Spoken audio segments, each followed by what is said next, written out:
It's not hard to kill someone. I saw it time and again in Bosnia. One quick shot with a pistol to the temple or into the heart. One quick twist of the neck. One hard punch into the top of the spinal column at the base of the neck.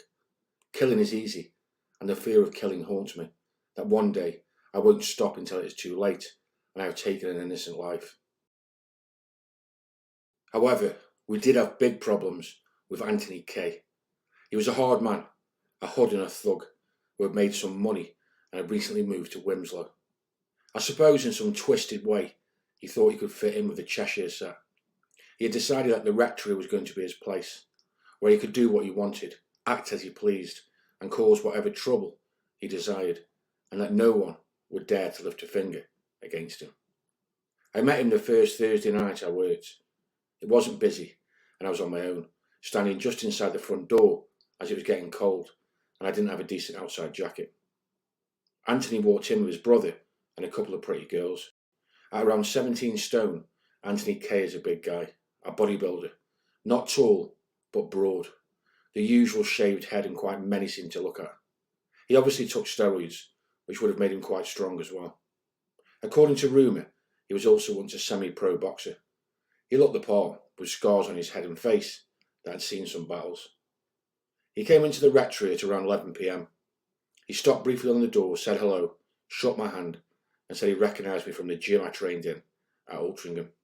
But I didn't recognise him. I knew it would be a problem that first night, as he was immediately sarcastic and rude. He had attitude, and lots of it. I could see he was marking his territory, fronting me and showing me that he was not to be messed with, that he was the law. It was the same old story, narrow-minded, ignorant scroats trying to prove themselves.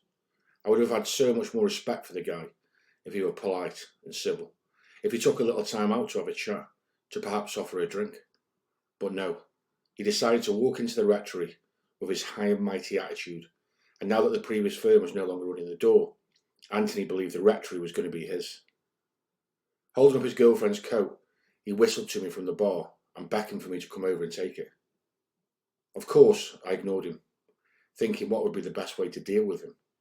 Why some people have this pathetic attitude, I would never understand. After that first encounter, I knew AK was going to be a problem. As Tony said, we definitely did need a good strong team on the door. Any 1 week, AK would quite simply walk over. Once he was allowed to do what he wanted inside the venue, it wouldn't be long before he would be taxing the bar, drinking without paying, and running drugs. This is typically how many gangsters get their slimy fingers into venues. I could see that he was determined to cause us problems, and was certain I could be battling with him in the near future. And what a battle that would be. I was under no illusion that he would be a hard man to fight, and I would have to pool all my resources and destroy him as quickly as I could. I had hoped that the rectory was going to be a quiet, calm place, but it was looking like it was going to be just the opposite. So much for my retirement plans. The rectory also attracted a high number of well-dressed, obviously wealthy, and very beautiful women. It was hard to know where to look sometimes. There wasn't as much pretentiousness in the rectory as there was at Loaf, and after a while I got to know almost all the good-looking girls.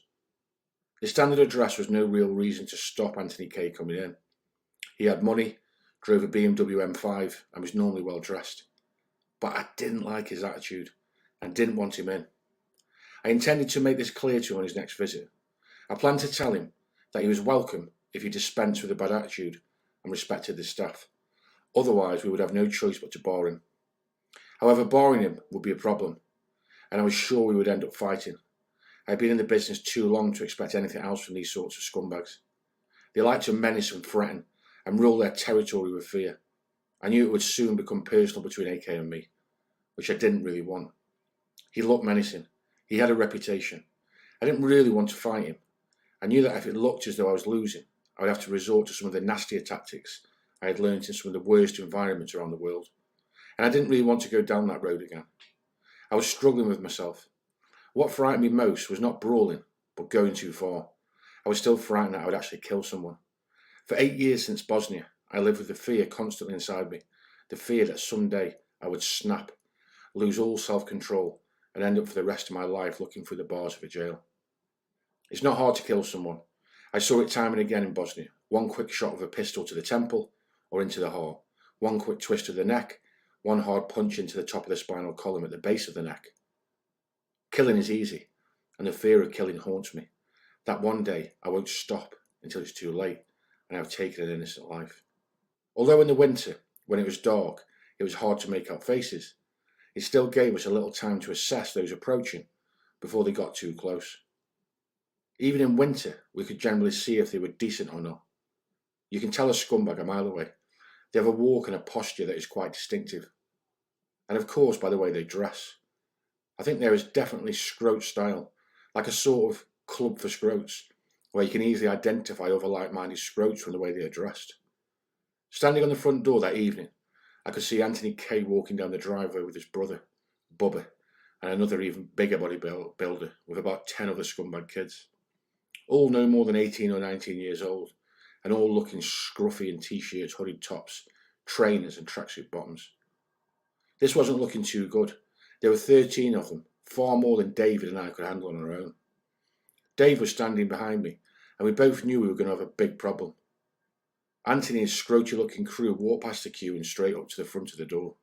They didn't even pause to stop and acknowledge me. They just started to barge straight past. There were just too many of them, but I tried to block their path, and Dave stood directly behind me. "Are you all together?" I asked Anthony fairly casually. I was nervous, and there was just Dave and me on the front door with one other doorman inside, but he wasn't to be seen. No matter how good we were totally outnumbered. "Yeah, they are all right. They are with me," he replied and started to usher them all in. "Sorry," I said abruptly, holding out my arm. "You three are fine, of course, but your friends are all too casual and a bit too young. Sorry, they can't come in." Now was the crunch. We were going to see his attitude, his true colours. I was waiting. "No, you don't understand," he said aggressively. He was looking at me straight in the eyes and his face was close to my face. He wanted to have a go, just waiting for the first excuse. There were still many normal customers waiting in the queue, all watching what was happening. "I said they are all okay. They are with me." Then he motioned them. "In you go, lads." It was getting tense. They had surrounded me, all ready to prove themselves to Anthony K, and he was ready to show them that he was ahead. This was his place, and he could do what he wanted. "Sorry," I said loudly. "They are not coming in." I was standing my ground. It was suicidal, but I was prepared to take it as far as I could. "Don't fucking disrespect me," he shouted close to my face. "I run this fucking place. What I say goes. Do you hear?" I could see his fist clench. He was raging and ready to strike. The others closed in around me, and I could see that many others had also clenched their fists. They were storming the door and there was little I could do. I was worried. It would have been a massacre. Even if we fought like troopers, there were just too many of them. Dave was standing directly behind me. I wasn't watching him, but he was unusually quiet, which is a rare thing for Dave. Dave has never been shy with words and certainly seldom thinks before opening his mouth. But on this night he was as quiet as a mouse. While I stood my ground and blocked the entrance, he quickly beckoned Anthony to one side. Anthony glared at me and wandered over to Dave. The queue was ignored for a while. There was just too much commotion on the door to worry about the decent customers. They would have to wait and could be witnesses if anything went pear-shaped and it kicked off. Dave took AK to one side, whilst these knobheads and scumbags surrounded me. They were all watching me, moving their heads nervously from side to side, waiting for the nod from AK. I would have been more than happy to fight them all one-on-one, even 2 or 3 at a time, but there were far too many, and they knew it. They wanted to show their boss what they could do. They were eager to prove themselves. Individually they were nothing, but as a group they were killers. I was scared. I didn't think I would be going home to my daughter that evening.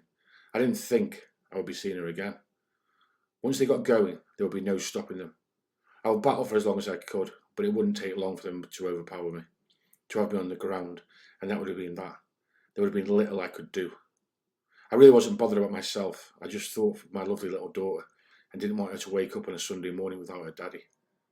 I wasn't listening to what Dave was saying. I was too preoccupied with the crowd around me, and there was too much commotion to concentrate. But he looked at me, nodded, and waved AK and all his scruffy arsehole scumbags through the door. I was really annoyed, but I completely understand that there was simply nothing we could have done. When you are so outnumbered, it is wise to back down and work out a secondary plan. Mark came to the door just as all the scumbags had gone in. We discussed calling the police, but we had 500 other well-dressed, decent customers, and getting the police to remove just 12 scumbags might have been a bit of a problem.